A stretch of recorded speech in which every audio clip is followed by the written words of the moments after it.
안녕하세요. 따사입니다. 오늘은 5.18 민주화 운동이 일어난 지 44년이 되는 날입니다. 우리에게 가슴 아프고도 자랑스러운 역사인 광주 민주화 운동. 우리는 이날을 어떻게 기억하고 있고 또 어떻게 기억해야 할지 생각해 보게 하는 영화. 오늘의 다큐멘터리 영화 5월에입니다. 영화 5월에는 5.18 민주화 운동이 일어난 지 30년이 된 해에 만들어진 영화로 당시 5월 27일 항쟁의 마지막 날 전남 도청을 지켰던 시민군, 그들을 지키기 위해 주먹밥을 해주며 지원을 아끼지 않았던 시장 상인들을 비롯한 많은 광주 시민들의 이야기를 담은 영화입니다. 상처 가득한 역사를 가슴에 품고 빨갱이라는 왜곡된 낙인에 숨어야만 했던 광주 시민들이 지금은 어떻게 살아가고 있고 또 그날을 어떻게 기억하고 있는지 영화는 찬찬히 살펴봅니다. 영화의 시작 부분에서는 내 인생이 이렇게 망가질 줄 몰랐다며 서글퍼하는 인터뷰나 이제 아무 의미 없다며 언급을 피하는 모습들이 나옵니다. 그런데 영화를 쭉 보다 보면 많은 분들이 아픈 기억임에도 그날의 광주를 아주 자랑스러워 하시더라고요. 이미 많이 알려진 이야기지만 그 당시 무정부 상태에 가까웠던 광주에서 도둑질 같은 범죄는 전혀 일어나지 않았다고 해요.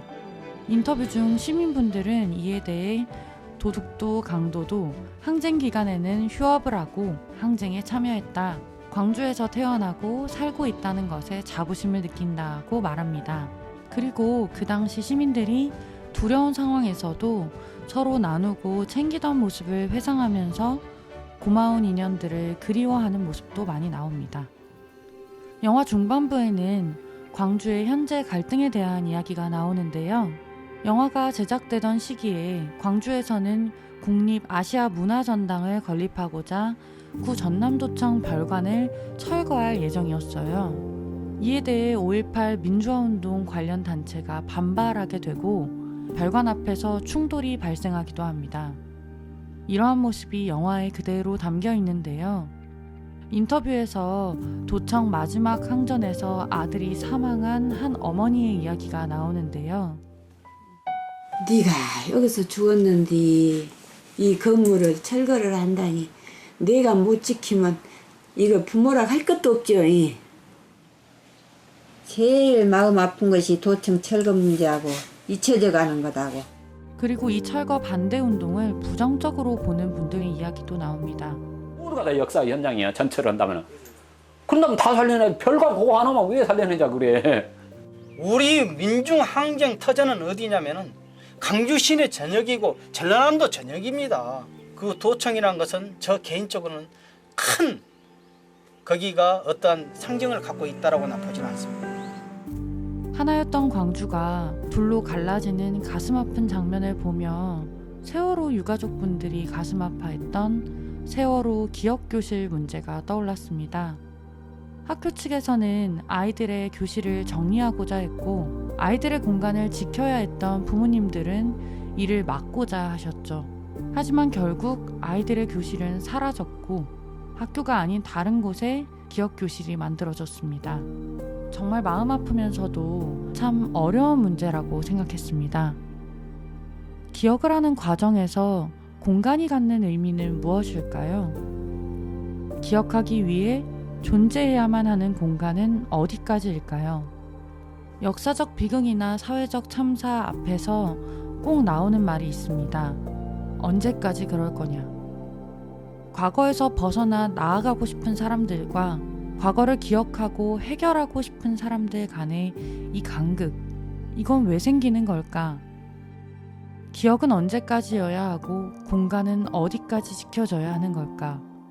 사실 이런 생각이 들 때면 독일이나 폴란드의 공간 기억 방식이 떠오릅니다. 독일은 도시 한가운데에 홀로코스트 추모공원을 만들고 홀로코스트 기념관들이 도시 여기저기에 있습니다. 그리고 그 공간들은 불편한 비극의 공간이 아닌 시민들이 일상적으로 생활하는 자연스러운 공간이 되어 있죠. 폴란드의 경우 홀로코스트의 대표적 공간인 아우슈비츠 수용소를 그대로 남겨놓아서 많은 세계인들이 그 사건을 기억하고 추모하기 위해 이곳을 방문합니다. 이로써 세계적 역사의 공간이 되었죠. 우리가 공간을 대하는 방식과 이들이 공간을 대하는 방식의 차이는 어디에서 오는 것일까요? 저는 그 차이가 역사를 대하는 차이에서 오는 것이 아닐까 하고 생각합니다. 과거를 인정하고 치유하는 과정이 부재한 상황에서 역사적 공간은 여러 사람에게 그저 아픔의 공간, 부정적인 공간으로 남을 수밖에 없습니다. 결국 누군가에게는 절실히 지키고 싶은 공간과 역사가 누군가에게는 이제 잊고 싶은 기억이 되는 이유는 그 역사가 제대로 정리되지 않았기 때문이고, 그래서 상처받은 사람들이 치유받고 다음 단계로 나아갈 수 없기 때문입니다. 이를 제대로 마주하고 바로잡고 상처를 치유함으로써 그 사건이 가진 의미가 정리된다면 이 공간은 이제 자랑스러운 공간, 지키고 싶은 역사의 공간으로 존재할 수 있을지도 모릅니다. 영화에서 갈등의 소재가 되었던 아시아 문화전당은 전남도청 별관을 부분 보존하여 만들기로 결정되었고 2015년 개관했습니다. 하지만 훼손된 전남도청의 복원을 요구하는 목소리가 계속해서 이어져 현재는 옛 전남도청 복원 사업이 진행 중입니다. 1980년 5월의 모습을 되찾은 전남도청의 모습은 2025년에 만나볼 수 있다고 하네요. 그리고 작년 말 5.18 민주화운동 진상규명조사위원회가 공식 조사 활동을 마쳤는데요. 4년 동안 진행된 조사의 결과물인 종합보고서가 올해 6월에는 공개된다고 합니다. 하지만 지금까지도 많은 이들이 확인하고 싶어하는 발포 명령에 대한 부분이나 안매장과 관련해서는 밝혀내지 못했다는 점 등에서 여전히 제대로 정리되었다고 보기에는 아쉬운 부분이 있습니다. 영화에서 희생당하신 분들의 시신을 수습해서 유가족들에게 인계하는 일을 하셨던 분의 이야기가 나옵니다. 그리고 당시 시민군으로 끝까지 항전하다가 상무대로 끌려간 분의 이야기도 나옵니다. 보고 있는데 이 5.18의 이야기를 담은 것으로 유명한 소설 한강 작가의 소년이 온다가 떠올랐어요. 소설 속에 나오는 인물들이 영화에서 인터뷰하시는 분들과 많이 겹쳐 보이더라고요. 그래서 찾아보니까 한강 작가님이 책을 쓰는데 도움을 받은 자료로 이 영화 5월에를 언급하셨더라고요. 두 작품이 연결되니까 신기하기도 하고 여러 장르의 예술로 역사가 기억되고 이어진다는 점에서 예술이 가진 힘을 느끼게 되기도 했습니다. 영화의 얘기로 돌아가기 전에 제가 소년이 온다를 읽고 나서 인상 깊었던 부분을 공유해 드릴까 합니다. 4장 소요와 피에 나오는 구절인데요. 전남도청에서 마지막 항전을 하고 살아남은 시민군의 이야기였어요. 그 후 우리는 이따금 만나 함께 술을 마셨습니다. 서로가 자격증 시험에 떨어지고 교통사고를 내고 빚이 생기고 다치거나 병을 얻고 정 많고 서글서글한 여자를 만나 잠시 모든 고통이 끝났다고 믿고, 그러나 자신의 손으로 모든 걸 무너뜨려 다시 혼자가 되는 비슷한 경로를 거울 속 일그러진 얼굴처럼 지켜보는 사이 10년이 흘렀습니다. 하루하루의 불면과 악몽, 하루하루의 진통제와 수면 유도제 속에서 우리는 더 이상 젊지 않았습니다. 더 이상 누구도 우리를 위해 염려하거나 눈물 흘리지 않았습니다. 우리 자신조차 우리를 경멸했습니다. 우리들의 몸속에 그 여름의 조사실이 있었습니다. 검정색 모나미 볼펜이 있었습니다. 하얗게 드러난 손가락 뼈가 있었습니다. 흐느끼며 애원하고 구걸하는 낯익은 음성이 있었습니다. 처음에는 그들을 걱정하고 대단하게 생각하던 주변도 오래도록 고통에서 벗어나지 못하고 망가져만 가는 그들을 점점 떠나가고 결국 그저 패자처럼 망가진 상태로 외롭고 무의미하게 끝나가는 그들의 인생. 세상이 정말 이런 것 같다는 생각이 들어서 이 모습이 아리게 남았습니다. 목숨을 걸고 싸우다 살아남아서 고문당한 이들은 평생을 트라우마 속에 사는데 그들에게 그 싸움은 무슨 의미였을까? 결국 그들은 무엇을 위해 싸운 것일까? 그들이 그때 싸우지 않았다면, 자신의 안위를 위한 선택을 했다면 결코 겪지 않아도 됐을 고통. 싸우지 않고 자신의 일상을 지키는 선택을 한 사람들이 옳은 것이라는 걸 증명하는 것 같은 내용이었습니다. 이 구절에서 언급되는 함께 싸우다 살아남은 동지는 결국 자살합니다. 영화 5월에에서도 시민군이었던 분이 동지가 자살했다는 이야기를 하십니다. 소설의 이야기가 현실과 크게 다르지 않은 거죠.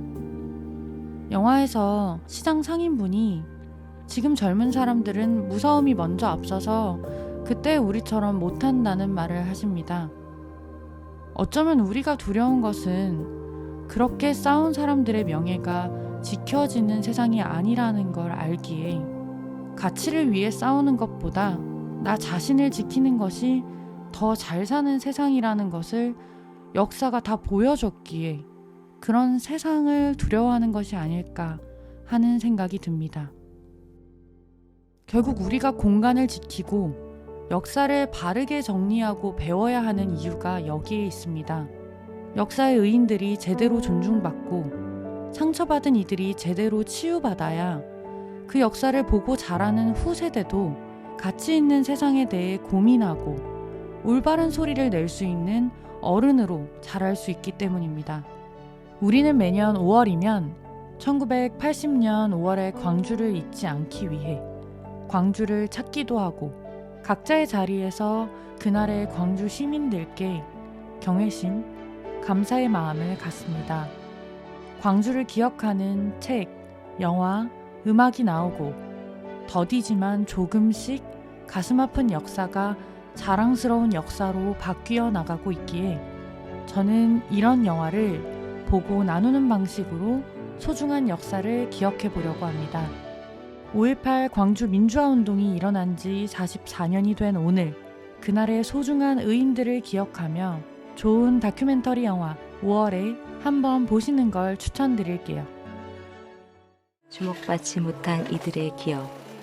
이렇게 세월이 지나면 혼자만의 고통으로 살아갈 것이며 그들은 항쟁의 기록에서 사라지게 될지도 모른다. 5월의 기억을 가슴에 안고 살아가는 분들의 이야기가 우리 안에서 계속 되어지길 소망해 본다. 오늘의 영화 5월에는 웨이브, 왓챠에서 보실 수 있습니다. 오늘의 다큐멘터리가 좋았다면 좋아요를, 취미로 다큐멘터리가 보고 싶으시다면 구독을 눌러주세요.